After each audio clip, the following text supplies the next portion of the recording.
بہترین گھر کی ہوتی، اگر دوڑ دھوپ صرف جائیدادیں بنانے کی ہوتی، اگر یہی کام ہوتا، میں کہا کرتا ہوں اگر دولت بڑی پیاری ہوتی نا تو سب سے زیادہ سیدہ فاطمہ کے گھر ہوتی. اگر یہ کوئی بہت اعلیٰ چیز ہوتی تو یہ تو وہ والا گھرانہ ہے کہ 3 دن چولہا نہیں جلا.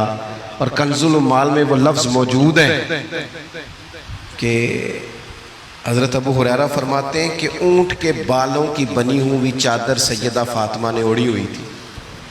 اونٹ کے بالوں کی بنی ہوئی چادر، اور وہ چکی پیس رہی تھی، چکی چلا رہی تھی. کہتے حضور نے دیکھا تو نبی پاک کی آنکھوں میں آنسو ضرور آئے. اور پتہ محبوب نے کیا فرمایا؟ یہ کنز المال میں موجود ہے. محبوب فرمانے لگے شہزادی دنیا میں تھوڑی سی تکلیف برداشت کرو، آخرت کی ساری عزتیں اللہ تمہیں ہی عطا فرمائے. سبحان اللہ. یہ تھوڑی دشواری ہے. یہاں ہر بندے کی بیٹی دکھی نہیں، جس کو بھی پوچھ لیں دکھی ہے، جس سے بھی پوچھ لیں. حضرت جی دعا کرنا، پیر صاحب دعا کرنا، مفتی صاحب دعا کرنا، بزرگوں دعا کرنا. کیوں جی؟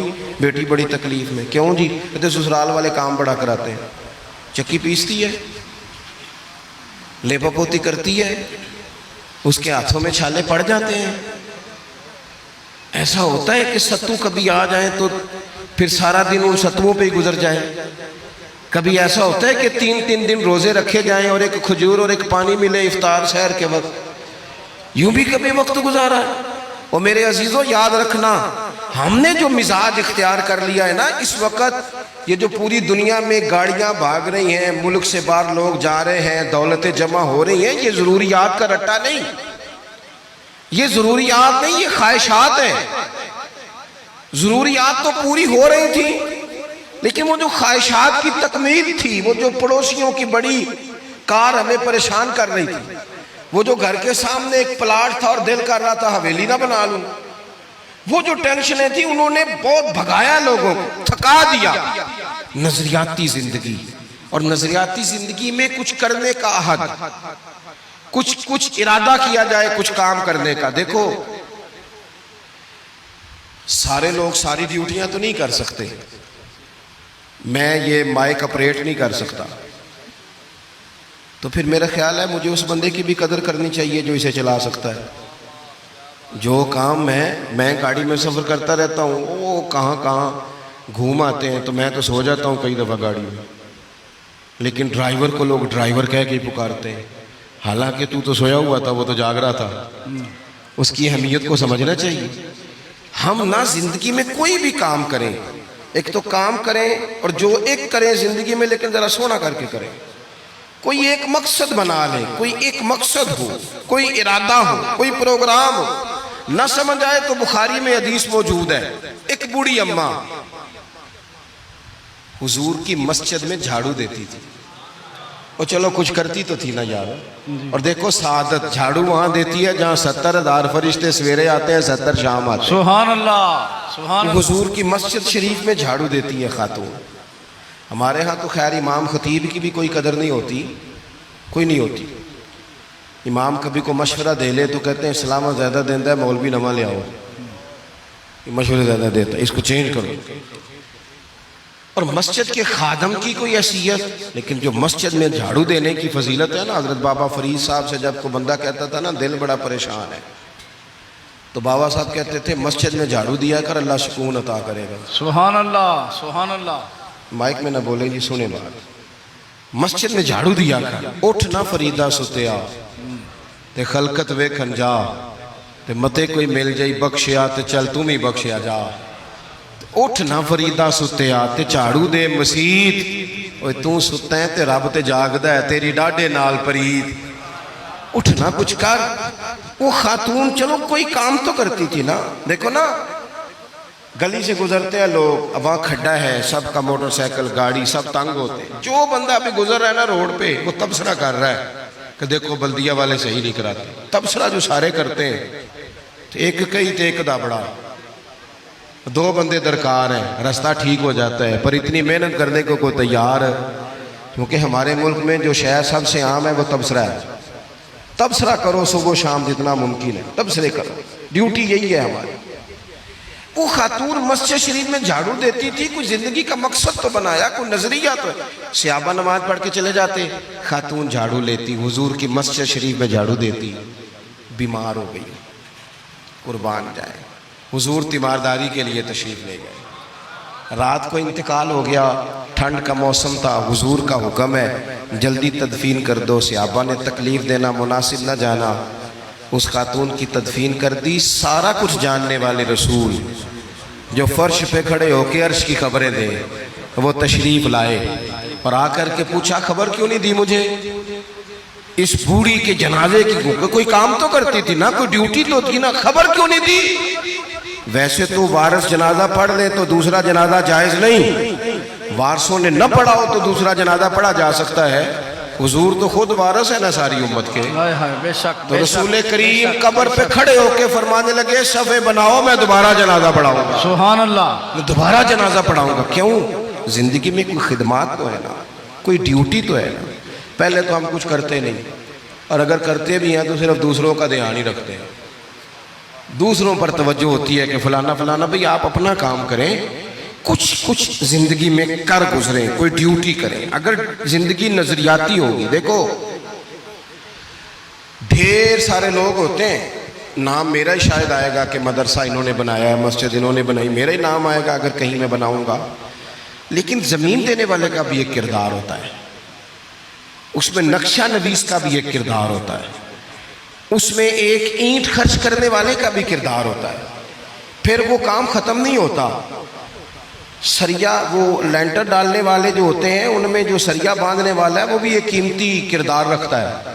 پھر کہتے ہیں الیکٹریشین کو بھی بلاؤ، پھر یہاں بھی کام ختم نہیں ہوتا، پھر اور اس کے گرد ڈھیر سارے لوازمات ہیں۔ جو بندہ جو کردار ادا کر، عالم اگر کتاب لکھ بھی دے تو ہو سکتا ہے کتابت نہ کر سکے، اور اگر کاتب بھی ہو تو ہو سکتا ہے اسے پبلش نہ کر سکے۔ تو یہ کچھ نہ کچھ خدمات، کچھ نہ کچھ ڈیوٹیاں۔ حضرت مولا علی شیر خدا نے چھوٹی عمر میں کہا تھا یا رسول اللہ دین کی مدد بھی کروں گا، آپ کی حفاظت بھی کروں گا۔ 63 سال عمر پائی اور ہر میدان میں اگلی صفوں میں، ہر میدان میں اگلی صفوں میں، ہر میدان میں اگلی۔ حضور سے وعدہ کیا تھا یا رسول اللہ ڈیوٹی کریں گے، خدمت کریں گے۔ ہمارے ہاں یہاں تو منصوبہ بندی ہو رہی ہے، امام غزالی سے آ کے کسی نے کہا حضور کو بندہ مخلص ملتا ہی نہیں، یہ بھی غلط ہو گیا وہ بھی غلط ہو گیا، تو امام صاحب فرمانے لگے چل تو ہی مخلص ہو جا، تیری شکل میں تو کچھ لوگوں کو مخلص بندہ مل جائے، کچھ کر تو صحیح نا، صرف تبصرے۔ حضرت مولا کائنات نے عمر مبارک ساری دین کی خدمت میں لگائی، تو جب 63 سال کی عمر میں خنجر لگانا تو لوگ تو کہتے ہیں نا میرے پتر کا دھیان رکھنا اور میرے بچوں کا خیال کرنا اور فلانی ڈیوٹی کرنا۔ تو جب خنجر لگا تو حضرت علی کیا کہہ رہے تھے؟ فرما رہے تھے مجھے کعبے کی رب کی قسم علی تو کامیاب ہو گیا ہے۔ یہ دیکھو پانی پرن سہیلیاں تے رنگا رنگ کڑے تے پریا تے اس دا جانی ہے نا جس دا توڑ چڑھے۔ فرمایا دیکھو میں نے کوئی ارادہ کیا تھا، آج میں کامیاب ہوا۔ باتیں زیادہ نہیں کرنی، بس ختم کرتا ہوں۔ جب یوں نظریاتی زندگی ہوتی ہے نا، نظریاتی، پھر بندہ تھوڑی سی تکلیف بھی سہ لیتا ہے۔ کوئی کام کر رہا ہے نا بندہ، صحیح بخاری میں حدیث ہے، ایک خاتون نے آ کے عرض کیا تھا یا رسول اللہ صلی اللہ علیہ وسلم مجھے مرگی کا مرض ہے، بڑی تکلیف میں ہوں۔ اللہ کے محبوب علیہ السلام سب کے لیے دعا کرتے، بلکہ حضور تو دست شفا پھیرتے تو اللہ کرم فرما دیتا، لیکن نبی پاک صلی اللہ علیہ وسلم کی خدمت میں عرض کی یا رسول اللہ صلی اللہ علیہ وسلم مرگی ہے۔ تو آج حضور نے انوکھی بات کی، وہ پیچھے صاحبزادہ بشیر صاحب تشریف لائیں، آگے تشریف لے آئیں۔ نبی پاک صلی اللہ علیہ وسلم نے نا جی آج نظریہ سمجھایا، توجہ ہے آپ دوستوں کی میری بات پر۔ حضور فرمانے لگے اگر تو کہے تو میں دعا کرتا ہوں اللہ شفا دے دے گا، اور اگر تو کرے صبر، معنی کیا ہے؟ مرگی کے ساتھ ہی گزارا کرے، اگر کرے صبر تو پھر میرا وعدہ ہے رب جنت عطا کرے گا۔ سبحان اللہ۔ ویسے ہم پیر صاحب کے پاس، سید صاحب کے پاس، بزرگوں کے پاس جائیں، پیر صاحب ہمیں کہیں کہ گوڑا ٹھیک کرانا ہے درد کے یہاں جنت چاہیے، ساڑھا کی جواب ہے اے گوڑے دا کچھ کرو نا جی، یہ سون نہیں دینا، یہی جواب ہے نا۔ لیکن نظریاتی لوگ نظریاتی ہوتے ہیں۔ نبی پاک صلی اللہ علیہ وسلم نے فرمایا کہ تو بتا، اگر تو کہے تو دعا کرتا ہوں اللہ شفا دے دے گا، اور اگر صبر کرے تو پھر تیرے لیے جنت ہے۔ اس خاتون نے ایک منٹ نہیں لگایا سوچنے پہ، یہ نظریاتی لوگ ہوتے ہیں۔